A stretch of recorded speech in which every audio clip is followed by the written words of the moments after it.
Sorry, board. We are moving on to agenda item 10. I'd like to ask some questions here as we are a little bit behind. It's 3 o'clock on our agenda. We're at 1:15.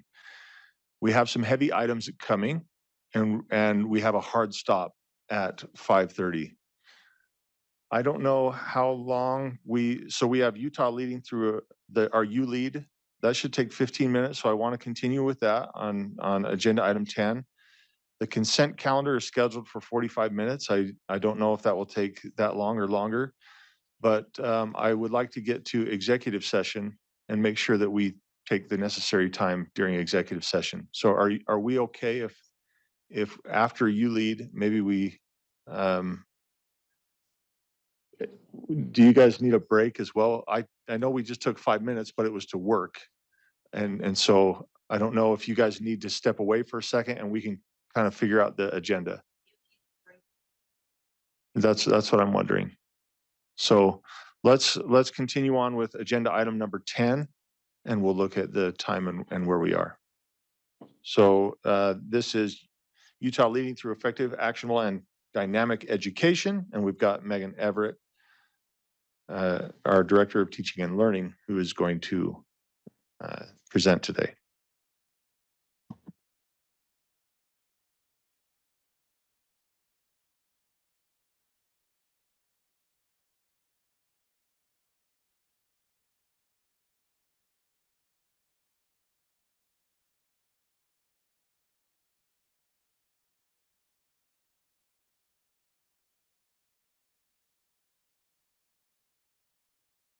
Let's get that microphone on.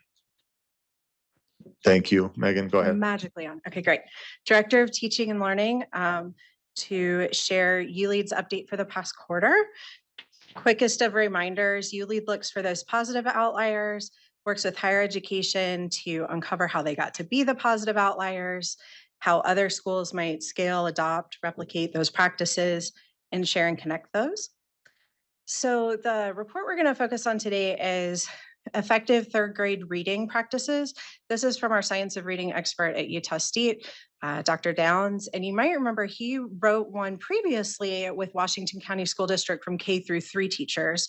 This one and that was more about the practices of like PLCs and planning for the classroom.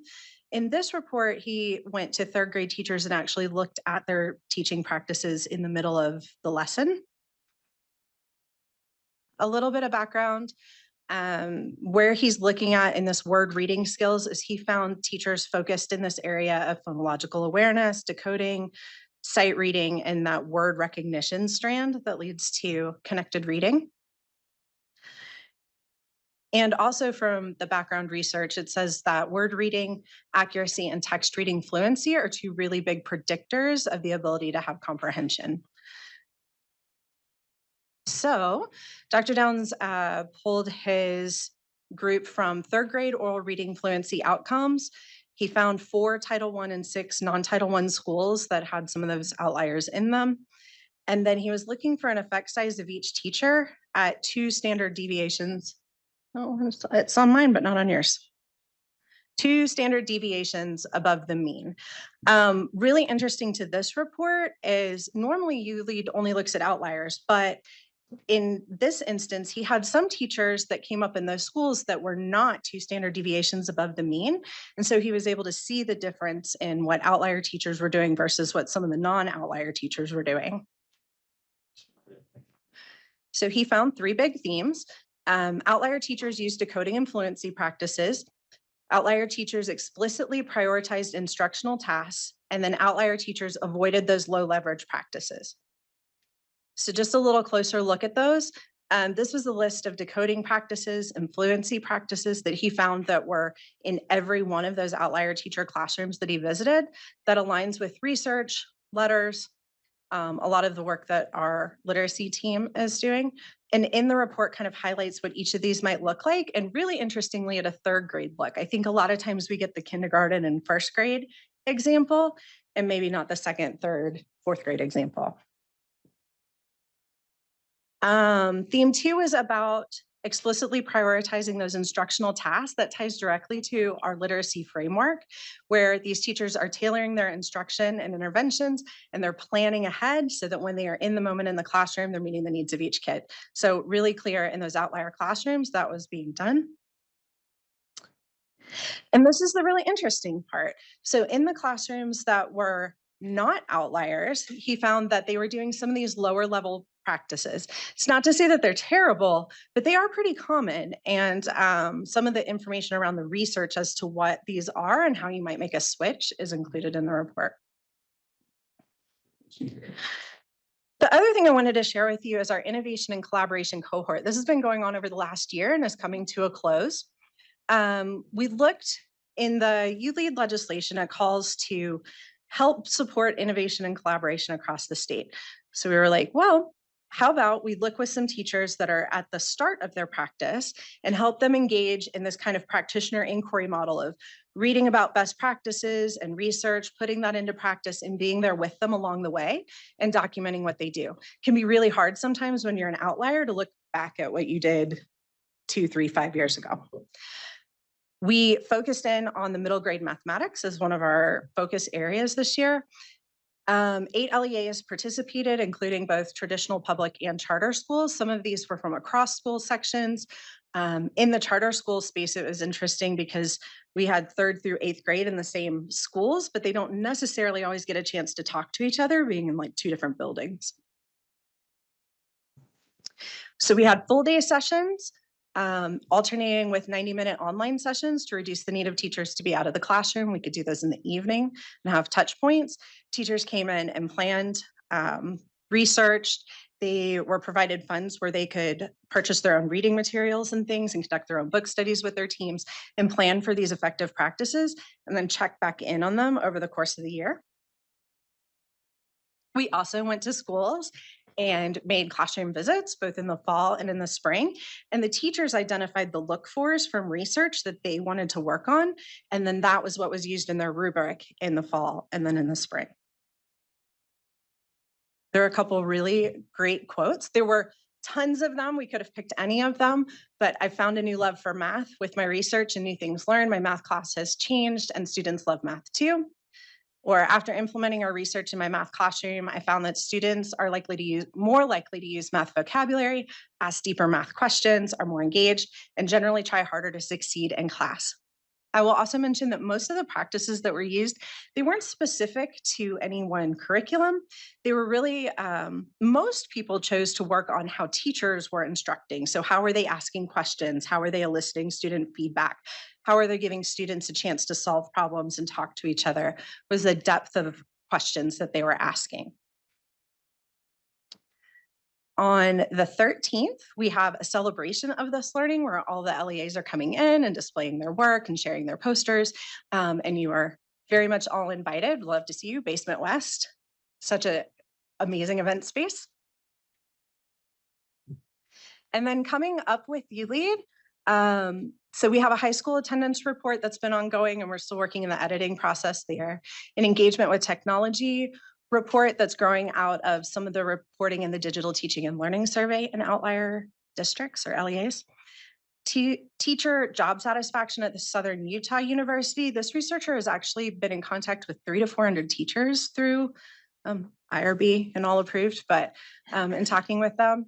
A 4th grade cross-curricular impact. This is 2 different researchers, one looking at how are they bringing together math, science, social studies within the room and what impact is that having in the outlier space?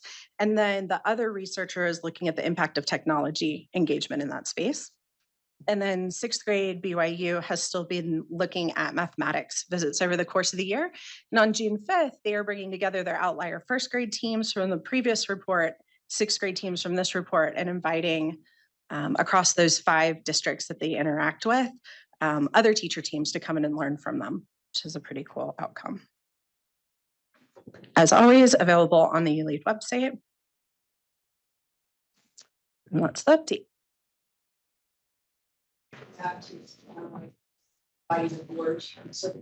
Absolutely.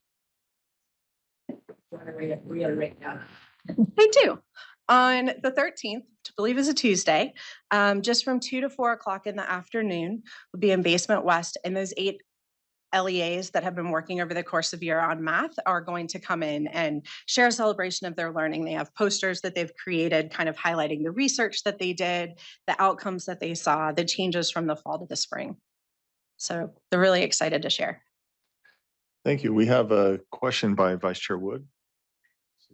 Just a quick question on your collaboration cohort. So you've been looking at outliers. Were these high scoring already, or were these just across the board? You had them volunteer. How did you choose them to come back to see if? Because now it looks like their practices are elevated. They are. So in this case, this was more an effort in the how do you promote innovation and collaboration around the state. And we didn't know that they might be outliers, but we did look for change. So change and growth is positive.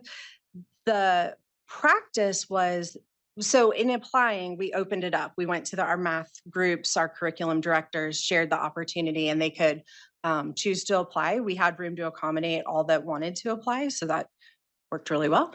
And then in terms of the practices, so we knew that there would be positive outcomes from the practice because all the practices they were presented with to kind of choose from, think from, to innovate with are things that we know from research are great practice. So there was some worry from curriculum directors when we started. They were like, well, what if my teachers pick something off the wall? We're like, well, we're going to gently guide this towards research and good things. They did have a lot of choice and voice in the practice they looked at, though. Thank you. Member Lear.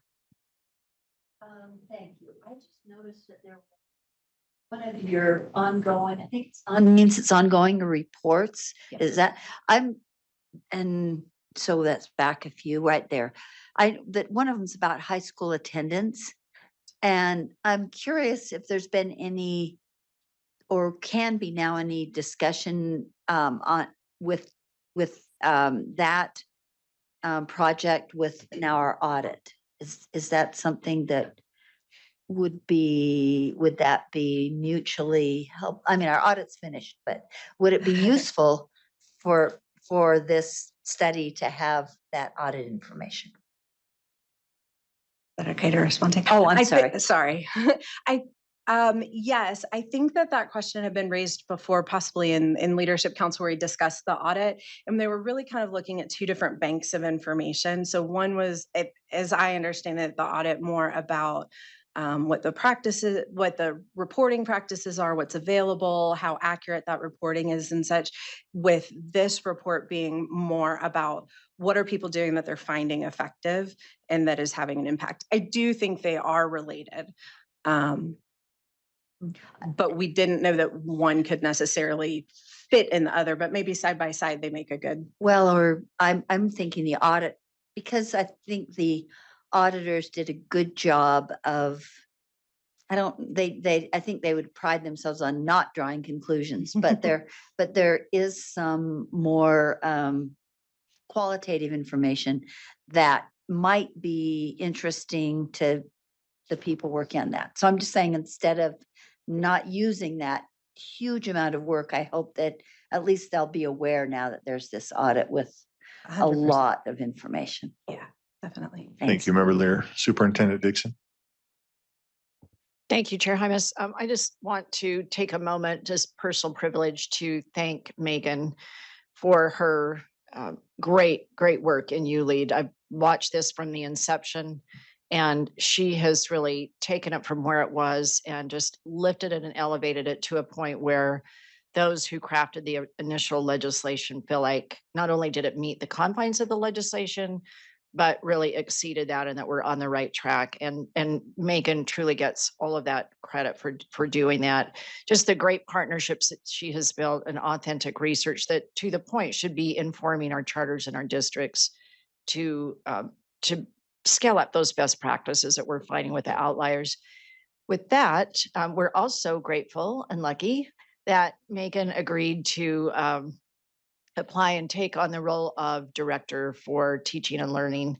And we feel like it's just such a good fit with all of her background and research. And she has the heart and knowledge and skill of a teacher, as a former teacher, and really understands what it's like to be in the classroom and to be able to apply the things that she has researched and been a part of. So we're really excited that she is willing to take on this new role, and she's just a fun, outstanding, bright human being. So we're really excited to elevate her to that role, and just wanted you to all be aware that she was moving into that new space. And then there's a process that's outlined in code with more than one committee. So there's a selection committee and then another committee, and the process for replacing her it's a little bit more arduous, but we're kicking that off and making sure that we're following that law. And you have Member Earl on one of those committees, and Member Vice Chair Hart on another committee. I think Member Earl is on the selection committee, if I'm remembering. Anyway, there are two committees, and you're represented on both of those. So just wanted the board to be aware of the transition. Thank you, Megan. Thank you. Member Earl? Well, it's not about that. I was just going to say, I appreciate, this is one thing I spoke with Wasatch recently, and they're engaging with the sixth grade math component and some of the other pieces too.